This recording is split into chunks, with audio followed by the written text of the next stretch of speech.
An off date for the Tigers on Monday. We're going to talk about AllStar voting. We'll talk about the impact the Devers trade could have on your Detroit Tigers, some roster moves that happened, and so much more. All today on Locked On Tigers.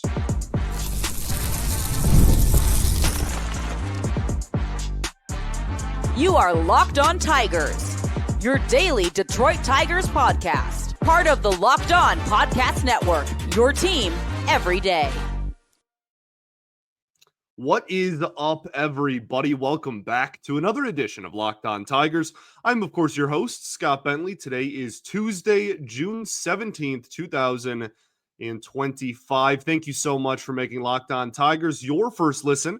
Every single day, we are free and available wherever you get your podcasts, including YouTube, part of the Locked On Podcast Network, your team every day. Welcome in, welcome on. Happy Tuesday, everybody. Tonight, as you're listening to this, the Detroit Tigers will kick off a 3-game homestand against the Pittsburgh Pirates. Paul Skeens is pitching in this series, so we will talk all about that and preview the series at the end of this show. Kind of got another week, another Monday of grab bag stuff to talk about. I'm going to talk about some all-star voting updates. We'll talk a little bit about the Devers situation, the trade to San Francisco, how that could affect the Tigers going forward, how it affects the Tigers now, etc. We'll talk Skubal extension, as we do pretty much every single off day, because every single off day there's something to talk about with it. There's some new story that has come across everybody's desk in regards to it. So we'll have a short conversation about that. We'll talk about Will Vest. We'll talk about a waiver claim the Tigers made, a new addition to the Major League bullpen, and more.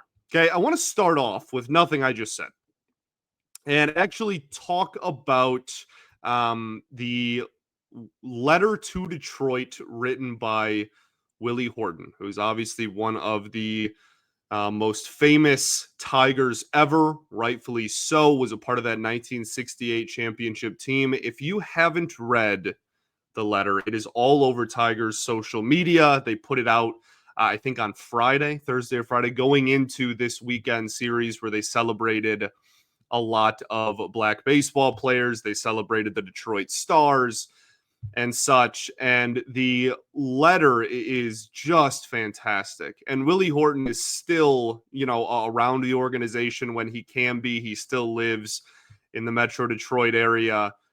Just an awesome piece of writing that I urge everyone to go read.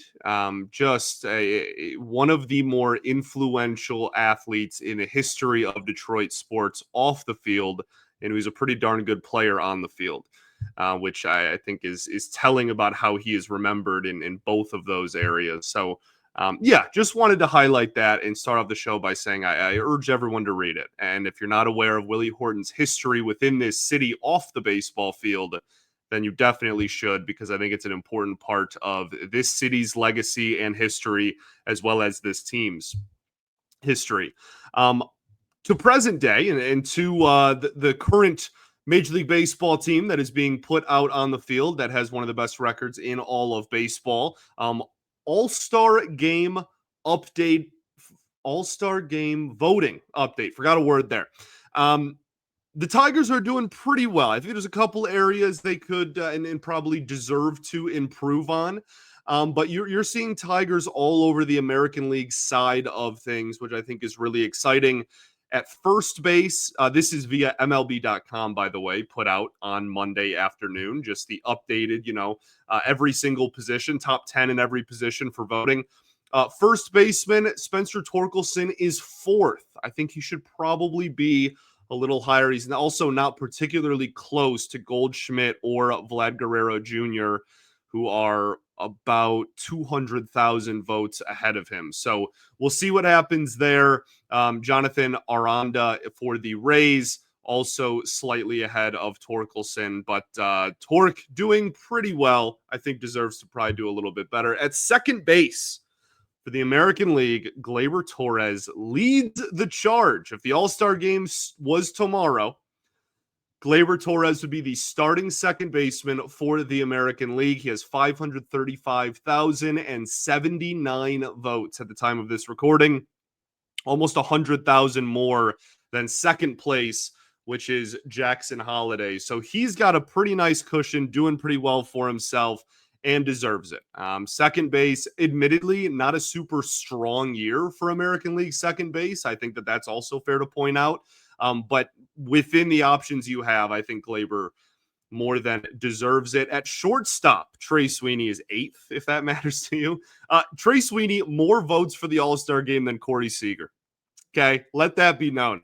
But like Jacob Wilson and Bobby Witt Jr. kind of running away. This is a two-man race. Nobody else really even in the same stratosphere as those two.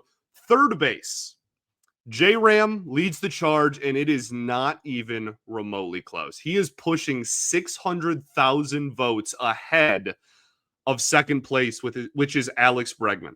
McKinstry is 4th for what it's worth on the third base side of things. But he is, again, he's over 700,000 votes behind J-Ram. So this is a case in which maybe this is something that baseball can add in the future. I really wish there was a utility player vote as well. Highlight the Ben Zobrist, archetype rather, as a whole, right? And get some recognition for the guys that maybe bounce around and do really well. Because McKinstry has had a phenomenal year and has legitimately been one of the most valuable Detroit Tigers on the entire roster, which if you told me that going into the year, I would have scoffed. But like, that is the reality of, the first couple of months of the Major League Baseball season. So he won't get in at third base. He shouldn't get in at third base. J-Ram is one of the best players in the sport. But this is one where I wish there was, maybe a utility man field. DH, designated hitter, Ryan O'Hearn leads the way. This is an interesting one because I'm fairly certain that Rafael Devers was absolutely dominating this vote until 24 hours ago. And now you kind of reset and you have, Ryan O'Hearn and Ben Rice are 1-2, but neither of them have more than 350,000 votes at the time of this recording. So it'll be interesting to see kind of what happens there. And then catcher. Well, I say then catcher. We still have outfield after this too, but catcher, Cal Raleigh has over 1 million votes, and he deserves it. This guy is legitimately putting up one of the best first halves we have ever seen from a catcher, like in my lifetime, certainly, even going back, you're talking about the last 50 years. He has been unfreaking believable, and he should start the All-Star game. He should get all the votes for catcher. I am in no way, shape, or form denying that. Second place, because they're going to send 2 catchers likely to the All-Star game. Alejandro Kirk is currently second with 370,000. Dylan Dingler is third with 316,000. So a little bit of a gap, but that is obtainable in the next however much time is left for voting, 2, 3, 4 weeks. That is a gap that can be made up. And Dingler has had a phenomenal season for the Detroit Tigers, and I would love to see him get recognized. Somebody that I think deserves more love on here is Carlos Narvaez for the Red Sox in 9th. I think he should be way, way higher, legitimately in the top 5. I think he's been one of the better catchers in the American League. Outfield, Aaron Judge has 1.5 million votes, to no surprise to anybody. However, the second highest vote getter, not named Aaron Judge in the American League outfield category is not Mike Trout. It's not Cody Bellinger. It's not Julio Rodriguez. It's not George Springer. It's not Stephen Kwan. It's not Jarren Duran. It is, in fact, Riley Green. And he also, it's not really close. Aaron Judge, 1.5 mil. Okay. 2, Riley Green has 675,000 votes. The next closest is, in fact, Mike Trout, who was hurt for about a month, and he has 475,000. So Riley Green comfortably the second, kind of a lock almost, to be number 2 in the outfield, obviously behind Aaron Judge. Would be awesome if he started the All-Star game. You also have Javi Baez, who's 5th. Javi Baez is 5th for All-Star voting for outfielders because, of course, unbelievable. Kerry Carpenter is 7th. We've talked about his slide lately, and that's it for Tigers. Pitching, that's determined later, and managers will help determine who starts. If it's not Tarik Skubal, I want everyone fired that's involved in this process. I would. Max Fried. Okay, dude. Okay, let's talk about Rafael Devers. The baseball world absolutely just lit on fire yesterday. Sunday, I guess, as you're listening to this. Sunday night, Monday morning, whatever. As Rafael Devers was traded after the Red Sox just swept the Yankees at home to the San Francisco Giants. We'll talk about that. We'll talk about how it affects the Detroit Tigers, because I think it might down the road. And, should the Tigers have done this trade instead? All of that good stuff I've seen online. We'll do that right after this. First, though, got to talk to you all about our friends over at Supply House. Get the supplies you need from the site that is made for the skilled trades, Supply House. Whether into plumbing, HVAC, or electrical work, Supply House is the reliable way to order products online. Their easy-to-use website is packed with helpful resources and the latest product info to help you get the job done right. Plus, with a complete inventory of over 200,000 parts from 400-plus top brands, you'll find exactly what you're looking for and what you need delivered fast from coast to coast. If you need help with an order, well, Supply House offers expert support and industry-leading service, so you'll always talk to a real person. And for the trade pros that are looking for that extra edge, well, their free TradeMaster program offers exclusive perks like a dedicated phone line, free shipping, and discounts on every single order. Thousands of skilled professionals are already taking advantage. Now it's your turn. So join the TradeMaster program today at supplyhouse.com/TM and start ordering plumbing, HVAC, and electrical supplies with just a few clicks. Plus, you can use promo code SH5 for 5% off of your first order. That's supplyhouse.com. All right, everybody, welcome back here. Segment 2, Locked On Tigers. Appreciate y'all for tuning in, as always, making us your first listen every single day. Shout out to the everydayers that do tune in every day. And we will, of course, be back tomorrow, recapping Game 1 against the Pittsburgh Pirates in this home stand. First, though, we got to talk Rafi. Whoa. Absolutely whoa. All right. So Devers is traded to the Giants for a package that is underwhelming, I think, to say the least. Jordan Hicks, probably the biggest name in said return. I think, I don't know, the dust has settled a little bit, and I still think it's preposterous. Like, clearly the Red Sox front office and Devers had beef. That is not only just a testament to this trade, but like people knew that, 2 months ago. This has been a point of tension since they signed Bregman. Both parties have been very vocal about their, disdain for the other. Man. So everyone wants to pick a side. I think both parties are pretty wildly in the wrong in some capacity. I do not think that this is you have to side or you should side all with the front office and they're completely in the right, or all with Devers. I think both sides handled this just so unbelievably poorly. The Red Sox front office promised Devers things, and then obviously there was a change. And then they went back on the things that the previous regime promised. That is, whether you agree with it or not, the reality of the situation. The thing that I think is unforgivable and unjustifiable, I should say, is not talking to Devers at all over the offseason about what their plan was for him going into the year. That's ridiculous. People want to talk about like Javi's playing center field or whatever. You think they just woke up one day and were like, Javi, go try it out there in center field. Whatever. No, dude, they were talking about this in advance. They didn't think it was going to work. I don't think anyone expected him to be, fifth in AllStar voting for the American League and be, a plus defender out there. I'm not saying they were confident in it, but they brought it up before just going public with it. And in the same breath, Devers getting paid $315 million. You should probably just play wherever the team needs you to play. And that's something that this team, the Tigers, have been so good at. And how everybody is bought in. Everyone in that clubhouse is bought into, I will play anywhere in the field and hit in any situation and get hit for it in any situation if it means the Tigers are going to win tonight. And that's something that clearly in Boston is, has not been the case this year. And I think, again, that's a reflection on both parties because that's how a culture is built with buy-in from all parties. I think this is an absurd decision by the Boston Red Sox.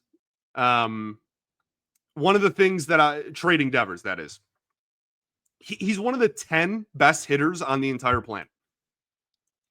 Like, I understand the defense isn't good and he's a DH, whatever. He is one of the best hitters alive. And he's still on the right side of 30. You have him locked up long term. And again, it'd be one thing if you were like, wow, you got 5 of the best prospects in baseball for him. You got 5 major league ready, highly regarded young players. No, dude. They got Jordan Hicks, who was a pretty good reliever. They moved him as a starter. He hasn't been very good there this year. So you're either overpaying a reliever or you're, have a starter that has not been effective. The one thing I've seen on the internet that is wild to me is the Tigers and Detroit media then turning this into like, well, the return wasn't very much. Should the Tigers have done this? Well, for starters, and this is probably the most important point in this entire argument, the Red Sox pulled a Luka and pulled the Dallas Mavericks in the sense that they didn't offer Rafi to anybody else. They didn't talk to anyone else. There was no, we're going to shop him around. And it's been reported by multiple people that this was one conversation and there was one team. And this wasn't like a big open free-for-all market for who wants Rafi Devers. He's also not a very good defender. And, if you have a spot for him at third base, so I don't care. Like, if it were a perfect world and you're asking me, should the Tigers have done this? You're getting one of the best hitters in baseball and he plays a position of need. Yeah, dude, I'd love Rafi Devers. I'd love a 920 OPS or whatever on my team. Yeah, that sounds pretty freaking awesome. He's 28. Like, yeah, I sure. I don't care that the Tigers have a lot of lefties or the contract. It's not that bad of a contract, dude. It's really not. Especially as, inflation within Major League Baseball takes us to new and new heights consistently over the next, 9 years or whatever is left on his contract. He's a great hitter. But this is not a Detroit Tigers story, and I don't know why everyone's trying to make it one. Maybe nobody, on national scale is trying to make it one. This is just local media doing local media things. Here I am fueling it. I'm now a part of it. I'm part of the problem that I'm addressing, I guess. But the Tigers have zero part of this. This was never going to happen, and that's okay. I don't need Rafi Devers on my team. Like, I haven't been, you know what I mean? Like, that was never an option to me. It still isn't. Now, the thing that does matter in this, and the thing that we should be talking about, is with the trade deadline. The Red Sox now become huge sellers, potentially, I should say, at the deadline, and they have their 3 best prospects, who are 3 of the best prospects in all of baseball, all at the major league level. They're going to potentially, again, build around them. They got rid of their big contract. Do they just tear it all down and rebuild around those 3 guys? And, on the pitching side of things, like they'd keep Bayo and whatnot. That could make the Tigers and Red Sox a very strong trade candidacy going forward. Candidate. I don't know why I put it in that form. So this move in a vacuum, it's very exhausting hearing people try to make this about the Tigers, but the ripple effect, the butterfly effect of this move could absolutely lead to something that is going to affect the Detroit Tigers directly. Aroldis Chapman very highly talked about. I think the domino effect here could absolutely affect Detroit. And that is something that we will talk about a lot as the deadline continues to approach and get closer and closer here at the end of July. I think there's a couple of trades, not even just Chapman, that if the Red Sox do go full teardown, could really interest the Detroit Tigers. There's quite a few players on that team that I would have my eye on. Wild times, man. I did not think we would get here. I really didn't. They play each other this weekend, too, because baseball. Giants, Red Sox in San Francisco this weekend. Wild, wild stuff. I cannot believe that even happened. We'll see how the Red Sox do. We'll see how they do. But a lot of people in the Red Sox media circuit, the quotes that are coming out from the front office are just really that they didn't think he was a very good teammate. And I think that's another reason why a lot of Tigers fans are like, we don't necessarily need kind of 9-year deal who can't play defense that might not buy into the philosophy that Detroit has had, again, everybody buy in on. So I'm okay. I don't need would have been cool to have one of the best hitters on the planet. I don't think this was ever an option, and I don't think that this is something that like I care about from the Tigers' perspective. I care about it from a baseball perspective, certainly. Let's talk Tarik Skubal, who we all care about a lot from the Tigers' perspective. We'll talk about that right after this. First, though, got to talk to y'all about our friends over at Open Phone. If you're running a business, you know that every missed call is money left on the table. Think about the last time you had a service emergency, like a pipe bursting, maybe. If the first plumber didn't answer, did you wait? No, you called the next one. That's why having a reliable business line is so important, and that's why you need Open Phone. Open Phone is the #1 business phone system that helps you streamline and scale customer communications, all from an app on your phone or computer. Did you juggle 2 phones just to keep business and personal calls maybe separate at some time in your life or right now? Well, Open Phone solved that instantly. Your whole team can share one number and respond to customers like a shared inbox. So there's no more question of like who's handling this, who's handling that. It all goes to the same place. Open Phone is also offering Locked On Tigers listeners 20% off of your first 6 months at openphone.com/LockedOnMLB. That's OPENPHONE.com/LockedOnMLB. And if you have existing numbers with another service, Open Phone will port them over for no extra charge. Open Phone, no missed calls, no missed customers.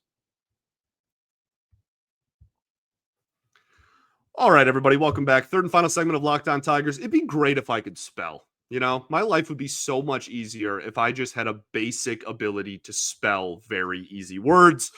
Let's talk Tarik Skubal. So last week, and again, I wanted to save this for an off day because we'd have time to do it on an off day. Tarik Skubal went on Pardon My Take, which is one of the biggest podcasts in the world, by Barstool Sports, and was asked if a 10-year, $425 million contract would keep him in Detroit. And his response was, that sounds good. That would be like that. And then immediately everybody writes a think piece on like, is this the mark? Like, is this the benchmark? I want to start by saying this. No. Okay. This does not mean that 425 mil over 10 years is like the deal that they have to match. This is just, again, they went on a Barstool Sports podcast and some of the guys on there just like threw out a number. Like, I don't think there was like deep research done to figure out if this was the exact number that he wanted. I think it was just a number that was thrown out there off the top of somebody's head. So I want to start off by saying that this by no means like is the expectation or is whatever. But again, now everybody is writing about, and 97.1 is nonstop and talking about, would you do this? Yes or no. So now we have to talk about it. That would make him the highest paid pitcher in baseball history by like $100 million. Like, it wouldn't even be close. Yamamoto is right now, and he's a little bit over 300 mil. So you're talking about a massive step up in that regard. I think the discourse I see online often, and please, enlighten me if you think otherwise, but I think the common debate I see between people in regards to the Skubal extension is, do you want to give up years or AAV? Do you want to give up term or price? And this is a deal that would pretty comfortably do both of those things. I think the common, discourse is, do you want to give him 10 plus years, or do you want to give him 40 plus mil a year? Not, do you want to do both of those things? I'm not really sure what the temperature is on the fan base in terms of doing both of those things. In terms of where I stand, I would do this. Yeah, dude, what? The Tigers payroll, if they added $42.5 million to it this year, would go from 18th in baseball to 14th in baseball. Are you joking? Yes, dude. Yes. They would not even be a top 13 spending team in the sport. That's according to sporttrack.com, by the way, which is what a lot of people use for payroll stuff in sports.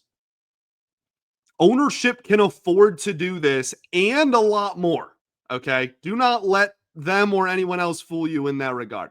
Now, I will also say, this is important to listen to before you start typing out about how I'm dumb because no pitcher is worth $42 million. If your take is that ownership is going to run a tight ship in terms of budget, and with this team going forward, you don't want to use a third or a quarter of, or whatever it ends up being, your yearly budget that ownership is going to strictly set aside for one player that plays once every 5 days, then so be it, right? I can't counter that. I can't.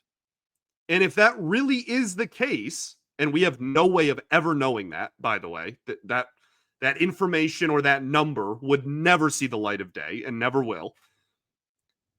But if that is the case, then you're probably right. And Skubal probably won't get extended, because I don't think the team wants to spend, again, a quarter of their budget that Ilitch would set aside for, Scott Harris and Jeff Greenberg to use on one player that plays a fifth of the schedule. We saw this team throw real money at Bregman for the first time.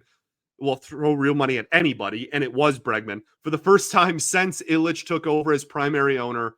Attendance and fan engagement is significantly higher than it's been in over a decade, probably. I think the Tigers would love to extend the best pitcher in the sport. I don't think that's a secret. But to end with something that you already know, it's probably going to come down to ownership.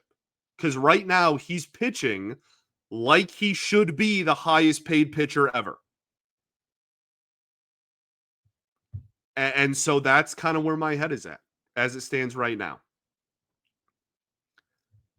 We're going to have so many more conversations about this. Okay. So don't get all riled up, or don't take any, we got at minimum a year and a half left of them still. There is still a long way to go in this process. Don't get, too bought in either way right now. Let's just see how it plays out. Tigers also made a waiver claim. Right-handed pitcher Carlos Hernandez. He has a career ERA of just under 5. Not a good year this year either, as his ERA is well over that even. In Philly, has played for the Royals for the 5 years before this one. Straight up, he gives up a lot of hard contact that's also in the air, and he isn't striking people out to counterbalance that. It's not a great recipe for success. I'm not going to lie to you. The reason the Tigers did this, and the reason I'm honestly okay with this move, is because he throws really hard. 28 years old, average fastball velocity of 98 miles an hour. That's one of the highest average fastball velos in the sport, literally top, 3-5% in all of baseball. He has a slider, a splitter, and a curveball as well that he's thrown at certain points in his career, but none of those has really been super efficient. The splitter this year has a decent whiff rate, but he doesn't throw for strikes very much, so we'll see what kind of effectiveness he may have here. This bullpen has been very noticeably sliding since, I would say, mid-May. And one of the reasons why is because this team doesn't have anyone with a high whiff rate or that throws super hard. They don't have a high velo, gas can back there. And so is this a guaranteed fix? No. It's a waiver claim, for crying out loud, okay? The dude has an ERA of about 6. But he costs nothing. The Tigers literally had a 40-man roster spot open. He didn't even cost them like you had to put somebody on waivers or DFA somebody. They literally just had an open spot. If he still isn't productive in a month, then so be it. He'll be gone. And they'll cut him by the AllStar break. In my eyes, this is worth seeing if your really good pitching coaching staff with Lund and Fetter and Nieves working with the bullpen guys can fix a guy with high velocity and a bullpen that needs that. Okay. Now, what's the major league corresponding move? Because he's going to be in the majors. Not sure at the time of this recording. Will Vest might just, it really seems like it's two things. Will Vest is either going to go on the injured list or Tyler Owens is going to get sent back down to AAA, 48 hours after getting called up. That's really the only two avenues I see there. Okay. This weekend. Nope, it's Monday. This week, Tuesday through Thursday, the Tigers play the Pittsburgh Pirates, who are 29-44. This is one of the bottom feeders in baseball. There's really no other way to put it.